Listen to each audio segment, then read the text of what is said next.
Have you ever wondered how staggered animations are created inside of Framer? Well, in this video, you're going to learn about that. And at the end of the video, I'll also show a new way that makes the whole process a lot more easier. So, my name is Nandi, this is Framer University, and let's get started.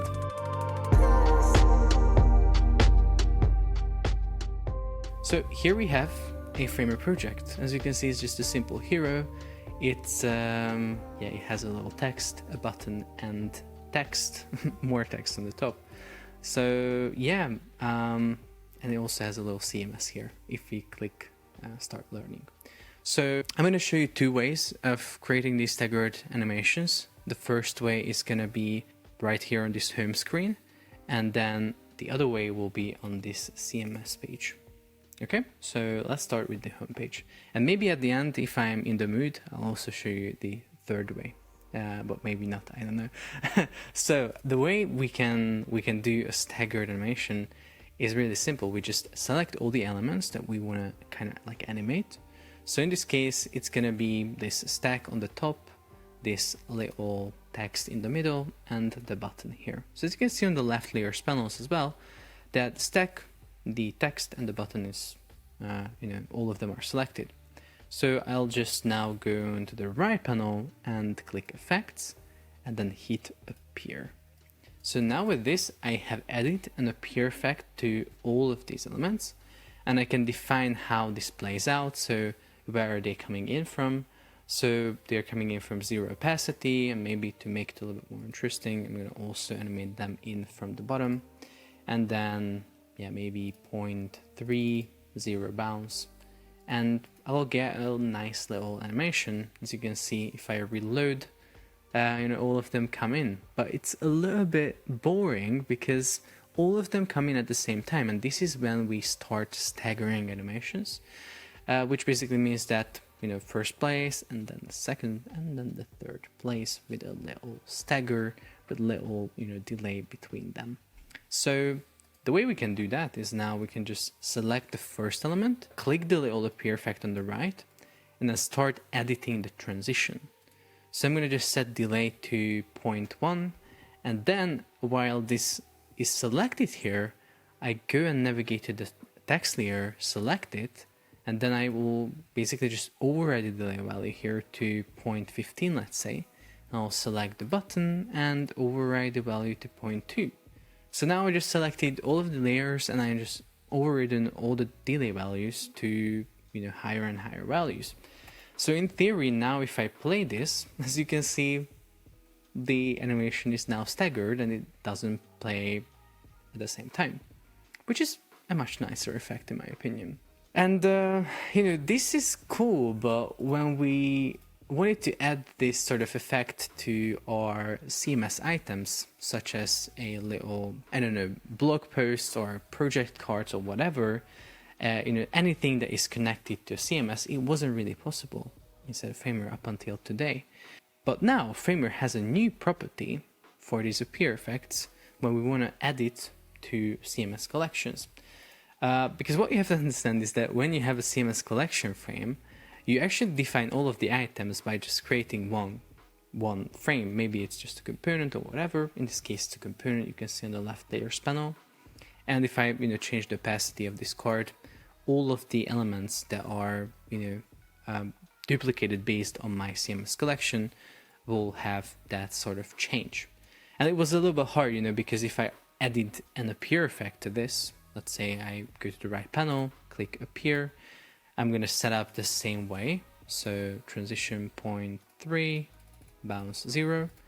As you can see, all of them came in at the same time, and there wasn't really a way to override these values for the second, third, and fourth elements, because we only had access to the first card. We couldn't select the other ones because that's how CMS collection frames work. If you don't know that, by the way, maybe check out one of my videos about the CMS collections or CMS inside of Framer. But now in Framer, we're going to have a new property for these appear effects when we're adding them to CMS collection item. So as you can see, now that this is selected and the appear effect is added here, and I click the transition here, I have a new stagger property that wasn't here when I was adding it to the hero elements. So here I can just set it to 0.05 and we're going to have an amazing effect here. So I'm going to preview this and as you can see, all of them play, all of them have the appear effect, but with a little stagger. And if we want a more dramatic effect, of course we can change the stagger, so maybe it's going to be 0.1. So we're going to have more delay between each, of them coming in. And yeah, so now we have a home. It plays the stagger animation really nicely, and if I click start learning, these come in really nicely as well. And actually I'm in a good mood, so I'm going to show you a third way of creating staggered animations, because now all of these have, involved us adding these appear effects to the elements. And, these usually play when we reload the website or land on a specific page. But what if we want to do some sort of interaction or, I don't know, an animation, not when the page loads or when we land on a site, but maybe when I click a button or something like that? Well, let me show you how that can be created. So, when it comes to creating interactions that happen when I, click something, it's usually done with components. So let's say I want to create an interaction where I click start learning, the start learning disappears, and then these two elements appear with a little stagger. So first the text and then the text above, or maybe we're going to start with this and then with the other one. So yeah, let's see how we can create something like this in the context of components. So of course I'm going to start by wrapping everything in a stack. We'll just call this, I don't know, component, and I'm going to turn this into a component. So I have everything that is related to this interaction in one component.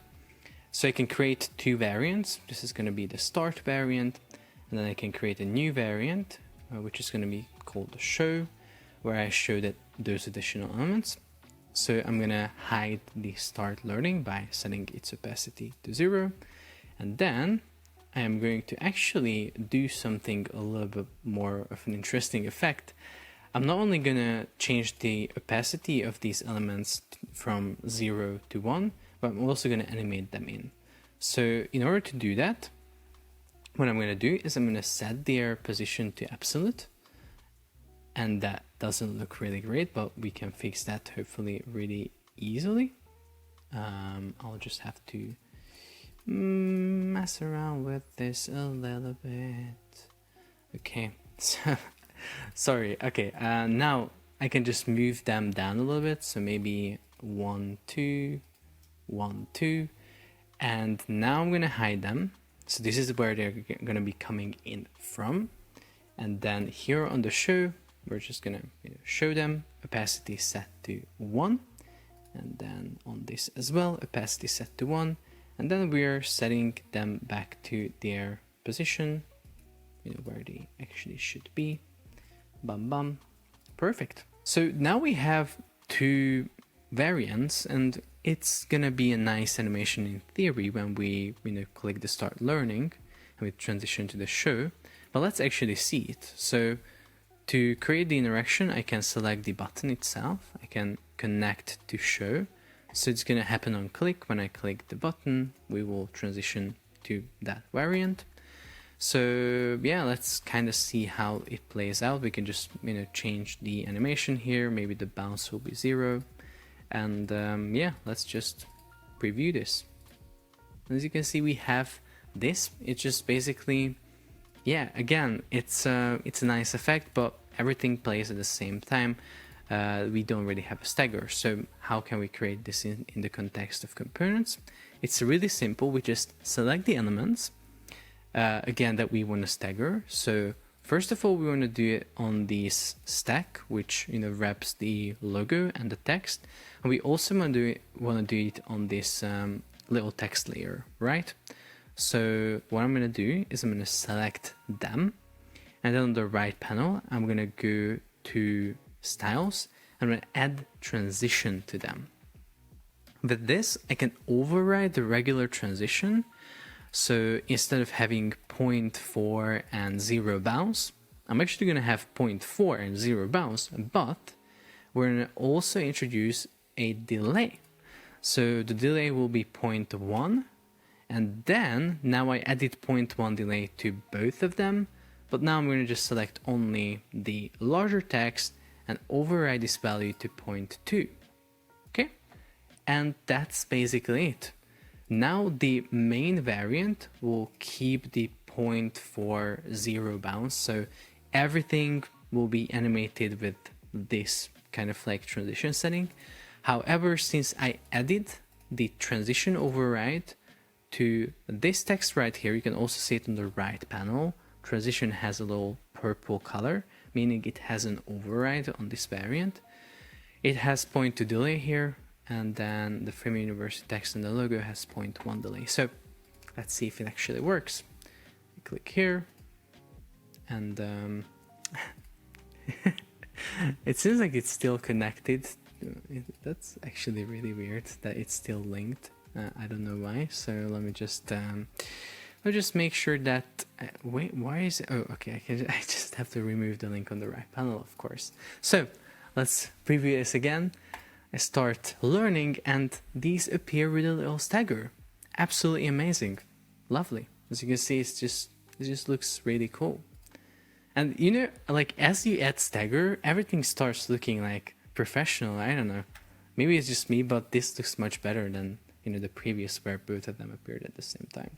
Basically, in this short video, you learned a bunch of things. You learned how you can create stagger animations when it comes to just, you know, a little hero where you apply appear effects to all of your elements, and then you know, override the delay value on all of them. And then you also learned how you can use the new property inside of Framer that can be utilized inside of this collection frames, where you just apply a single appear effect, and you don't even have to override on a bunch of elements, because inside of these collection frames, if an appear effect is added, it will have the stagger property here that you can just tweak, and everything will be staggered automatically. And since I was in a good mood, I also showcased how you can, you know, build the same sort of staggered effect with components, which again is kind of the same, because we are just, you know, creating these transition overrides, and we're overriding the delay value, which was, you know, the case in the first example on the home page. So yeah, I do really hope that this video was helpful. If you have any questions regarding these little techniques, make sure to drop a comment down below. I'm gonna do my best to answer you guys. And yeah, also check out Framer.University, because I have a bunch of tutorials just like this, and components and resources that you can remix for completely free, and yeah, components that you can add to your sites to kind of like take them to the next level. And the best part is that you can do that for completely free, and you can add them to personal projects, to commercial projects. So yeah, if you're using Framer, Framer.University is gonna be a great little resource for you. So yeah, that's it for this video. Make sure to like it, subscribe for more, and I'm gonna see you in the next one.